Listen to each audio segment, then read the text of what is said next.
feel it, to see it really. So we try to visualize and try to draw something again on the board for you to understand.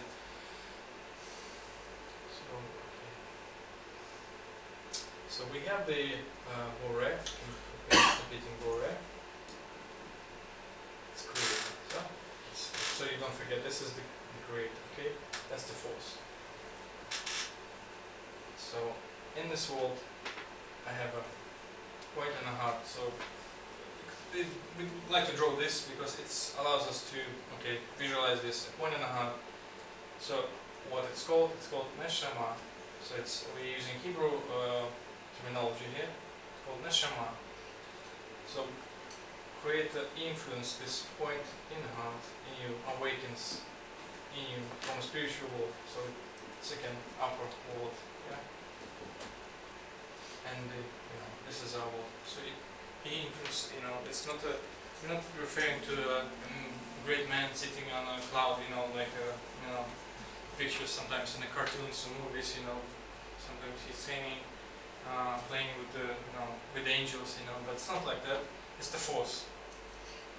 It's one force, one law bestowal that influence you, awakens inside of you this point in the heart that awakens in you right now. And what do? You could be, some of us start questioning this when I'm 5 years old. I start questioning myself this question, You have this question, right? I'm sure you had when you were 5, 4, I don't know, maybe 10. Start questioning, looking at the skies, whatever, looking in the books and trying to find this answer. You can find it really, yeah? We had this, trying to, and what do? You have this point, but we repress it. We repress it and try to, keep it. Forget about it. Forget about it. It's not important. The parents will not, say, don't worry. Son, keep your life. Continue your life. Don't worry about it. We'll find the answers. Well, search for it. Sometimes you like it, sometimes you're not. If you get this point and start, you continue to grow this point in your lifetime. That's the important thing. In your lifetime, you get attain the spirituality, attain the quality of the Creator. How could it be that we can attain the quality of Creator? Is one law, like gravity, like electromagnetic force, but I can't attain it. Attain the same qualities like the Creator,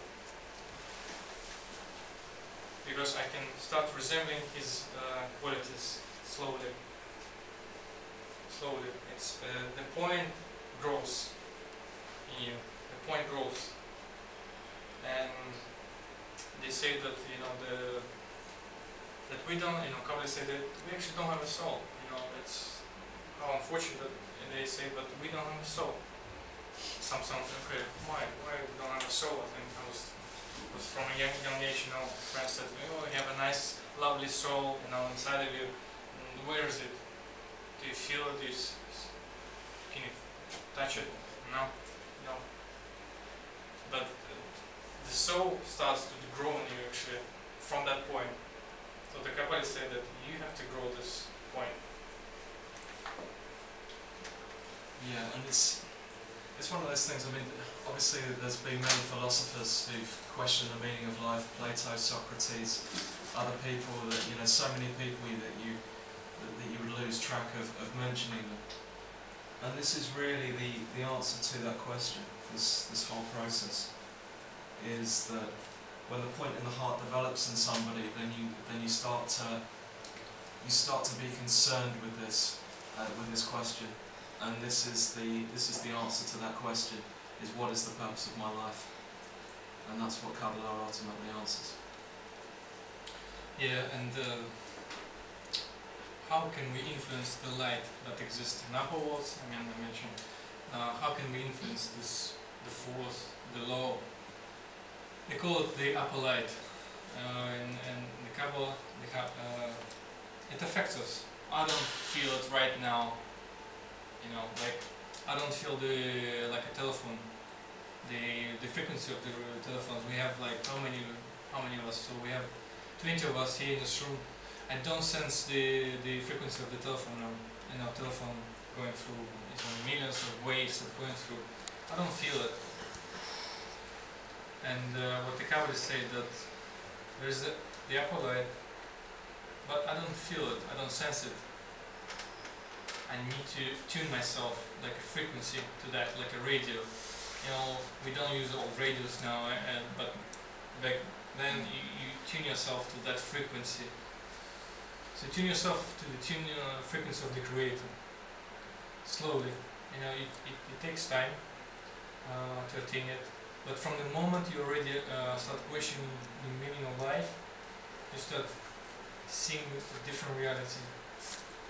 Start seeing different reality because you're questioning your reality already. Start asking everything what exists in this life. For you, everything that you have in your life, a family, a mother-in-law maybe, yes, but still everything you have in this life for you to attain the spirituality. You know, everything that you have, even all the obstacles maybe, all the happy things and sad things, still in order for you to attain the Creator. Yeah, this is ultimately the goal of our, this is the final goal of our creation. This is the end point of humanity's development. And the Kabbalah is there for us to really speed that process up and to take us there as quickly as possible. Yeah, let's talk about where we are. It's like a mutual dependency where we are with the state. I'm gonna you start to draw this. What is happening now around the world, and we see this in many